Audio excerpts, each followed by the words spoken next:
de início, eu acho importante aqui que nós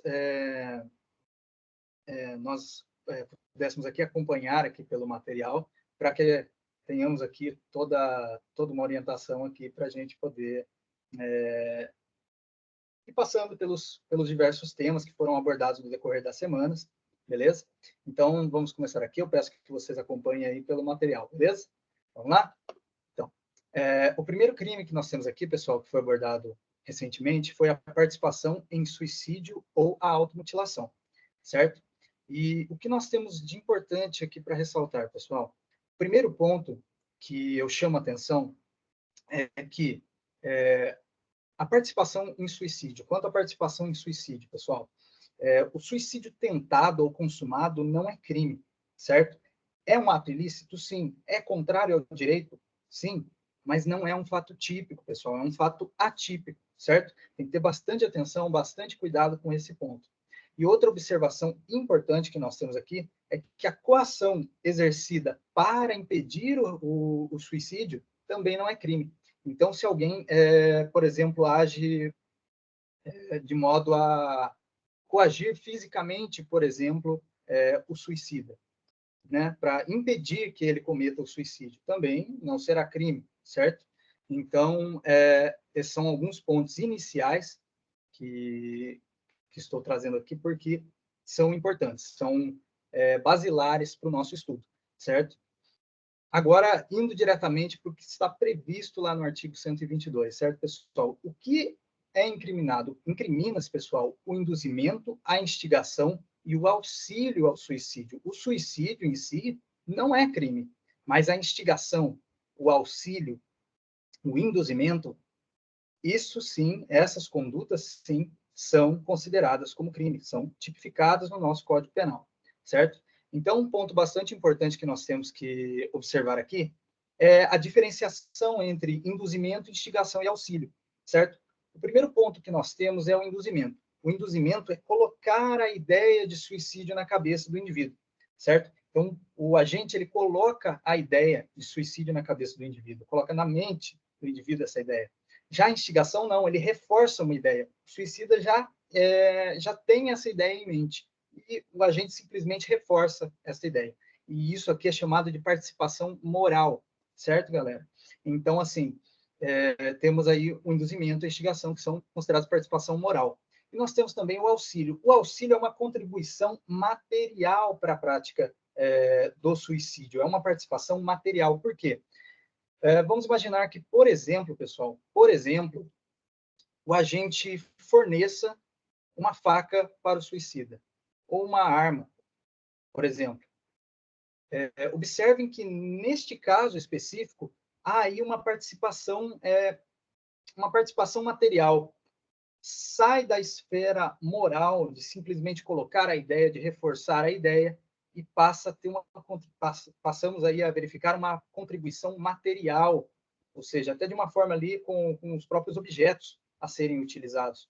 E podemos imaginar outros exemplos também, uma arma de fogo, veneno, enfim. O agente ele entrega, ele fornece um instrumento necessário para que o suicida cometa, né, o suicídio de fato. Então, é uma participação material.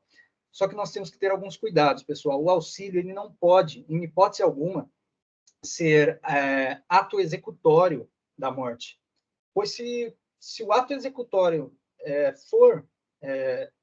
se o auxílio, melhor dizendo, se o auxílio for o próprio ato executório, né, da morte, ou seja, em vez de simplesmente fornecer a faca, ele contribui de uma forma mais direta, então aí, neste caso, a gente não responderá pela participação em suicídio, ele responderá por homicídio, certo, pessoal? E uma outra observação importante, o crime de participação em suicídio ou automutilação, ele pode ser praticado tanto por ação quanto por omissão, certo? A conduta de um modo geral, seja pela ação ou pela omissão, quando o agente devia e podia agir para evitar o resultado, naquelas hipóteses do artigo 13 do nosso Código Penal, certo? Então, pode cometer também o crime de participação em suicídio ou em automutilação por omissão? Sim, pessoal, é possível, certo?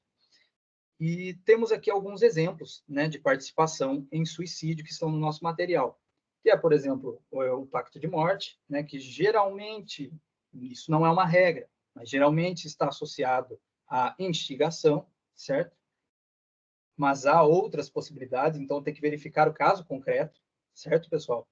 E também a roleta russa. São alguns exemplos de situações que podem configurar a participação em suicídio, ok, pessoal?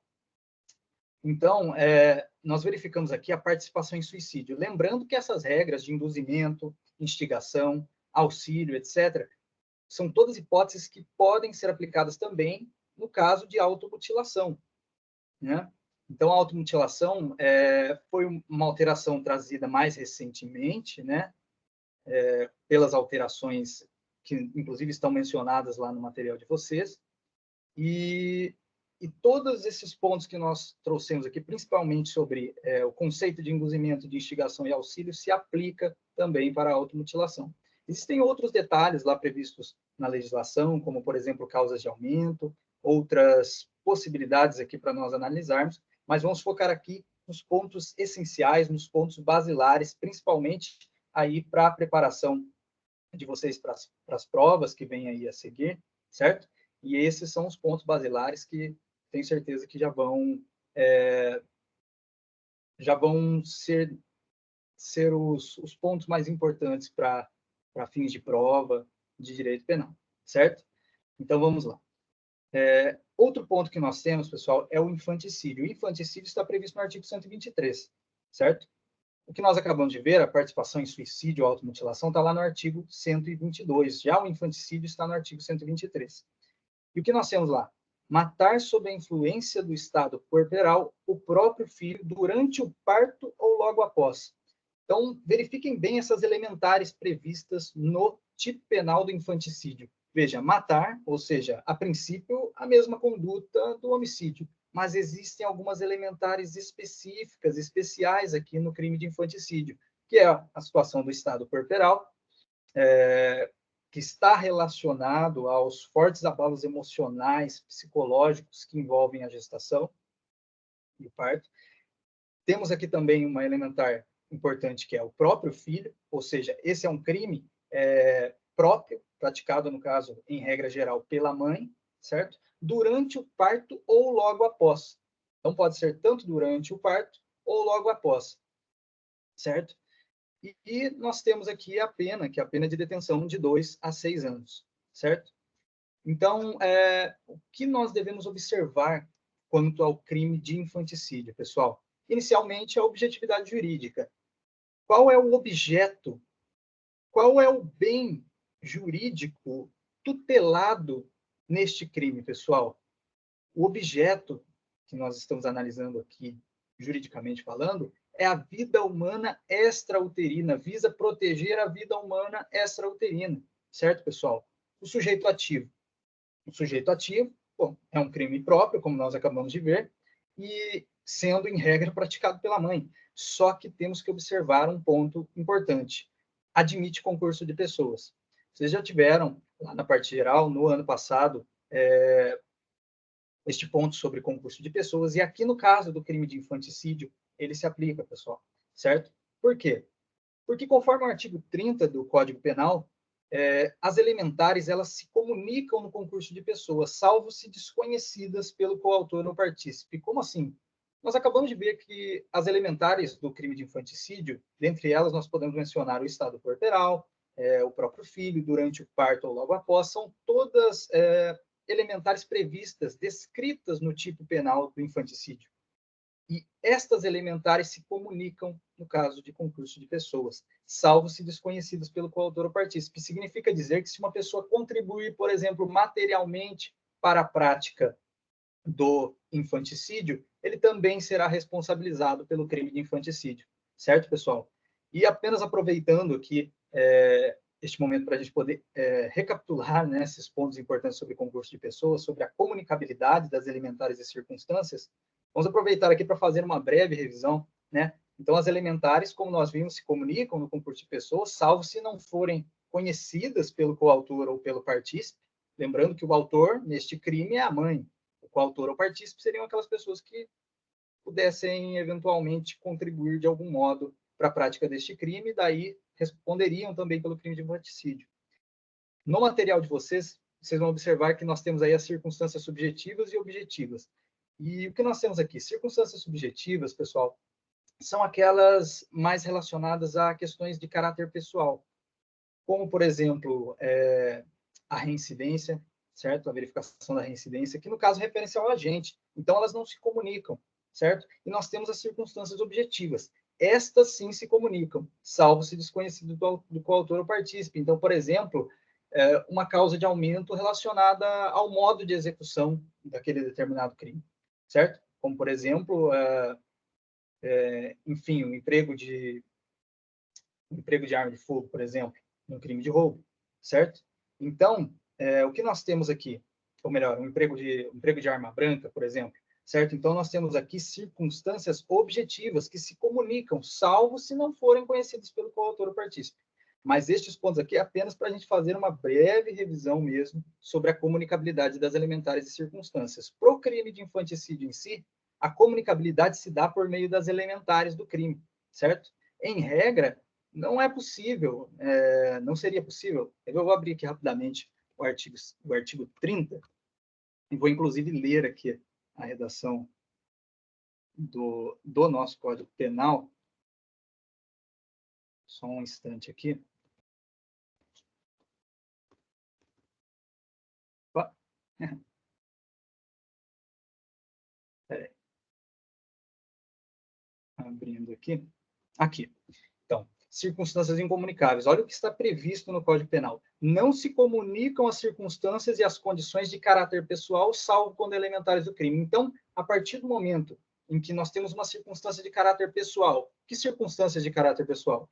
Por exemplo, o estado puerperal, matar o próprio filho durante o parto ou logo após, são circunstâncias de caráter pessoal, só a mãe, em regra, poderia praticar. Mas como constituem elementares deste tipo penal, neste caso, se comunicam, e se comunicam, terceiros podem sim responder pelo crime de infanticídio, certo?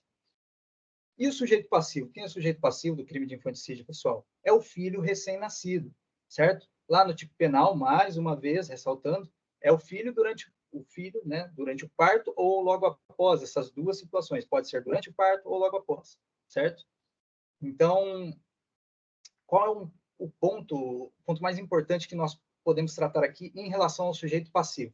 Bom, no caso é o filho, mas temos que tomar cuidado com a possibilidade aqui do erro sobre a pessoa, tá, pessoal? Lá no artigo 20, parágrafo 3º do Código Penal, está previsto assim, que o erro sobre elemento constitutivo do tipo legal de crime exclui o dolo, mas permite a punição por crime culposo se previsto em lei. Então, o que nós temos aqui? Imaginem, pessoal, imaginem que esta mãe, né, no caso a agente, a autora do crime de infanticídio, ela vem a tentar praticar o infanticídio contra seu próprio filho, né? Só que por erro sobre a pessoa, por um erro na identificação do filho, ela vai até o berçário, no caso, e acaba por um erro na identificação, acaba matando o filho de outra pessoa. Neste caso, pessoal, nós temos aqui um erro sobre a identificação, um erro sobre a pessoa. E conforme o artigo 20, parágrafo 3º do Código Penal, nesta hipótese de erro sobre a pessoa, responderá como se tivesse praticado o crime contra o próprio filho, certo? Contra a vítima virtual, ou melhor, contra a vítima virtual não, contra a vítima pretendida, certo? A vítima virtual, exatamente, certo? Então, assim, mesmo tendo ocasionado a morte de um filho de uma outra pessoa, em decorrência do estado corporal, em decorrência do erro sobre a pessoa, ela responderá pelo crime de infanticídio mesmo assim. Certo, pessoal? Então, esse é um ponto bastante importante. Peço que vocês tenham bastante atenção quanto a isso, quanto à possibilidade do erro sobre a pessoa, previsto lá no artigo 20, parágrafo 3º do Código Penal. Tá bom, pessoal? Agora, eu gostaria aqui de fazer também uma breve revisão sobre o aborto, que nós vimos na semana passada, né, sobre o crime de aborto. Para quem tiver interesse, pode conferir lá no canal no YouTube. Inclusive, temos vários vídeos da monitoria, né, no nosso canal da monitoria, do Unissal Lorena. E um destes vídeos sobre direito penal, foi o crime de aborto. Nós tratamos sobre o crime de aborto na semana passada. E o vídeo está lá, é um vídeo curtinho, né, então é legal para fazer uma revisão rápida. Mas eu gostaria de trazer aqui a questão que foi publicada lá no Instagram da página oficial da monitoria, certo? Então, eu trouxe aqui a questão de aborto e nós vamos conversar aqui um pouquinho sobre os pontos mais importantes que podem vir a ser objeto de questionamento em eventual prova, certo? Então, vamos lá, eu vou compartilhar aqui a imagem com vocês, pessoal. Deixa eu ver aqui. Aqui. Então, o que nós temos aqui, pessoal? A nossa primeira questão de direito penal aqui, né, da VUNESP, da Banca VUNESP, para a Polícia Civil de São Paulo, do ano de 2023. Então, vamos lá. Determinado indivíduo provoca aborto em gestante e o consentimento da grávida, maior de idade, é obtido mediante fraude. Da ação sobrevém a morte da gestante, sem que, contudo, tenha se verificado a intenção de matar. Então, vejam aqui, temos aqui uma série de pontos que nós analisamos na semana passada sobre o crime de aborto, que podemos verificar aqui, certo? Então, o indivíduo cometeu que crime neste caso, certo? O indivíduo provocou o aborto na gestante, o consentimento da grávida maior de idade foi obtido mediante fraude, e desta ação, desta conduta, sobreveio a morte da gestante. Que crime o agente cometeu? Que crime este indivíduo cometeu, pessoal? Letra A, aborto em concurso com homicídio doloso na modalidade dolo eventual. B, aborto em concurso com homicídio culposo. C, aborto qualificado em concurso com homicídio culposo. Letra D, aborto que será punido com pena duplicada em razão da morte. E letra E, lesão corporal gravíssima pelo aborto em concurso com homicídio culposo. Pessoal, vejam bem aqui. Vejam com bastante atenção aqui estes pontos. Nós temos lá no artigo 127 do Código Penal as causas de aumento do crime de aborto, pessoal. E o que está previsto lá? Que as penas combinadas nos dois artigos anteriores, que artigos? O artigo 126 e o artigo 125, ou seja, o aborto provocado por terceiro, são aumentadas de 1/3 se, em consequência do aborto ou dos meios empregados para provocar esse aborto, a gestante sofre uma lesão corporal de natureza, veja bem, grave, uma lesão corporal de natureza grave, certo? E são duplicadas se, por qualquer dessas causas, lhe sobrevém a morte. Quando é colocada aqui lesão corporal de natureza grave, está abrangendo aqui, inclusive, também as hipóteses de lesão corporal gravíssima, segundo a doutrina majoritária, certo, pessoal? Mas aqui o que é importante, não há lesão corporal de natureza leve, é lesão corporal de natureza grave. E são duplicadas se, por qualquer dessas causas, ocorre a morte da gestante, certo? Então, estas são as causas de aumento. Aqui está escrito forma qualificada, mas no caso, na verdade, trata-se de causas de aumento, certo, pessoal? Então, observem bem, aqui só com este artigo, nós já conseguimos responder a questão anterior. Então, se nós verificarmos, ó, o indivíduo provocou aborto na gestante e da ação sobreveio a morte, certo? Então, nesse caso, não vai configurar aqui aborto em concurso com homicídio doloso, nem aborto em concurso com homicídio culposo, muito menos, nem aborto qualificado em concurso com homicídio culposo, certo? Também não. E nem lesão corporal gravíssima pelo aborto em concurso com homicídio culposo. Neste caso, que nós verificamos é o aborto que será punido com a pena duplicada em razão da morte. É exatamente a previsão do artigo 127 do Código Penal. Só que, do enunciado, nós podemos extrair outras informações relevantes. Então, vamos fazer uma breve análise novamente aqui, só que bem rapidinho aqui, sobre o aborto. Então, nós temos o aborto provocado pela gestante ou com seu consentimento, certo? Então, a gestante pratica o aborto em si mesma ou consente que outrem lhe provoque. Nós temos o aborto provocado por terceiro, que daí são duas hipóteses, sem o consentimento da gestante e com o consentimento da gestante, sendo que sem o consentimento da gestante, obviamente, tem uma pena mais grave, certo? A reclusão de 3 a 10 anos.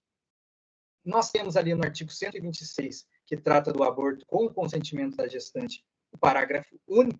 E segundo o parágrafo único, se a agente não é maior de 14 anos, ou é alienada ou débil mental, ou se o consentimento é obtido mediante fraude, vejam bem, é justamente o que está previsto lá no enunciado, que está disposto lá no nosso enunciado. Se o consentimento é obtido mediante fraude, grave ameaça ou violência,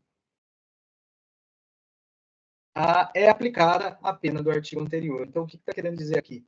Que mesmo que tenha o consentimento da gestante, mas ela não seja, no caso, maior de 14 anos, ou seja, ela tenha, por exemplo, 13 anos de idade, ou ela seja alienada mental, ou se o consentimento for obtido mediante fraude, que é exatamente a situação descrita no enunciado, esse consentimento não é válido, pessoal. E se esse consentimento não é válido, a gente será responsabilizado por provocar o aborto sem o consentimento da gestante, com essa pena mais grave, certo, pessoal? Responderá pelo artigo 125 do Código Penal. Outro ponto importante que nós podemos trazer aqui, que não guarda relação direta com o enunciado da questão, mas que é interessante nós revisarmos mais uma vez, é que não se pune o aborto praticado por médico, certo? E, neste caso, observem bem, não se pune o aborto praticado por médico. Essa é a previsão do artigo 128. Na semana passada, nós falamos lá sobre aquelas hipóteses do crime ser praticado, do aborto ser praticado por enfermeira ou parteira, que no caso poderia incidir o estado de necessidade, eventualmente, mas aqui, o que importa para nós neste momento é o artigo 128, que prevê que não se pune o aborto praticado por médico. Em que hipóteses, pessoal? O aborto necessário ou terapêutico, que é naquele caso em que não há outro meio de salvar a vida da gestante, e o aborto humanitário, sentimental, que é aquele no caso de gravidez resultante de estupro, certo? Nesse caso, o aborto deve ser precedido de consentimento da gestante, deve ter o consentimento da gestante para que seja possível realizar o aborto sem que haja uma punição a este médico, a este terceiro, certo, pessoal? E se, no caso, a gestante for incapaz, será necessário o consentimento, no caso, do representante legal dessa gestante, certo? E um ponto importante que não está previsto no artigo 128, mas que decorre de uma decisão, no caso do STF, na DPF 54, por isso que está aqui vídeo da DPF 54, é a situação, no caso do feto anencéfalo. Muita atenção, pessoal. O aborto de feto anencéfalo, a gravidez de feto anencéfalo, pode ser interrompida, não sendo punida segundo o Supremo Tribunal Federal, certo? Então, não é punido o aborto de feto anencéfalo, é permitido segundo o Supremo Tribunal Federal, certo, pessoal? Então, apenas retomando lá no enunciado, olha o que nós podemos verificar aqui. Né? O indivíduo provocou aborto em gestante, portanto, é um aborto provocado por terceiro, certo? E, neste caso, o consentimento foi obtido mediante fraude. Em tese, nós poderíamos cogitar lá o artigo 126, porque teve o consentimento, mas como foi obtido mediante fraude, não, esse consentimento não é válido, e se não é válido, responde pelo artigo 125, certo? Sem o consentimento da gestante. Da ação sobrevém a morte, e se desta ação, né, dessa conduta da prática do aborto sobrevém a morte, então se dirá aqui, no caso, uma causa de aumento da pena duplicada em razão desta morte, certo, pessoal? Então, a alternativa correta é a letra D, pessoal, aborto que será punido com pena duplicada em razão da morte, que é exatamente o que está lá na nossa correção. Ó, alternativa D, as penas combinadas nos crimes de aborto provocado com o consentimento da gestante, bem como sem consentimento da gestante, previstos nos artigos 125 e 126, são aumentadas de 1/3 no caso da gestante sofrer lesão corporal de natureza grave e duplicadas se ocorrer a morte da gestante em decorrência do aborto ou dos meios empregados para provocá-lo, nos termos do artigo 127 do Código Penal. No caso em tela, ocorreu a morte da gestante, mas não foi verificada a intenção de matar do agente. Incidindo, por quê, pessoal? É um crime pré-doloso, isso é um ponto que, inclusive, não está lá nos artigos. Mas se trata de um crime pré-ter doloso, pessoal. Por quê? Porque você tem o aborto, de forma dolosa, obviamente, porque o aborto só pode ser praticado na modalidade dolosa, e o resultado mais grave, que no caso é a morte da gestante, no caso do nosso enunciado, nesta hipótese, ele deve ser culposo, certo? Então, a morte, o resultado mais grave deve ser culposo, seja a lesão corporal de natureza grave, seja a morte da gestante. Então, como não teve a intenção de matar por parte do agente, incide, no caso, a causa de aumento prevista no referido artigo, no artigo 127, duplicando a pena do artigo 125, visto que o agente praticou o aborto, veja bem, sem o consentimento da gestante, uma vez que o consentimento foi obtido mediante fraude, não sendo considerado válido, conforme o artigo 126, parágrafo único do Código Penal. Certo, pessoal? Então, alternativa correta, letra D. Ok? Então, deixa eu voltar aqui para a tela, parar aqui de compartilhar. Aqui, acho que foi.